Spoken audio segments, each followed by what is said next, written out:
Manipur da thokliba irang asige waroishin ama puraknaba Meitei amadi Kuki furup ki mihut sing Ministry of Home Affairs na senduna ahanba oina lakliba April 5 da Delhi da unagadawri. Hairiba furup anigi mihut sing yauraga unaba sida irang asige waroishin ama puraknaba lambi ama thidokpa hauragani haina panari. Ngarang Kagpokpi district ta leiba Kuki furup ki organization singi oiba Meefam ama pangthoktuna hairiba April 5 gi Meefam aduda saruk yanaba mihut sing thanaba khanakre hairi amaromda Kuki zo council gi maikai dagisu Meefam aduda saruk yaduna makhoi gi oiba demand sing thamnaba khanakre hairi Kuki zo council na thamgadaba wafam singi manungda center gi khongthang free movement asi yaningde Manipur oina Meitei singna Kuki na khundari ba mafam singda changhandaba loinana chahi ama ceasefire lauthuktuna separate administration fangnaba honariba si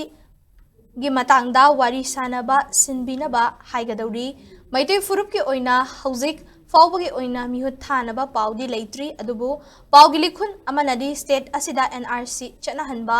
illegal chin Kuki migrants sing khandokhiba amadi suspension of operation Kuki militants singa India lengaka taunariba si tokhanba center da takshinba yai haina panari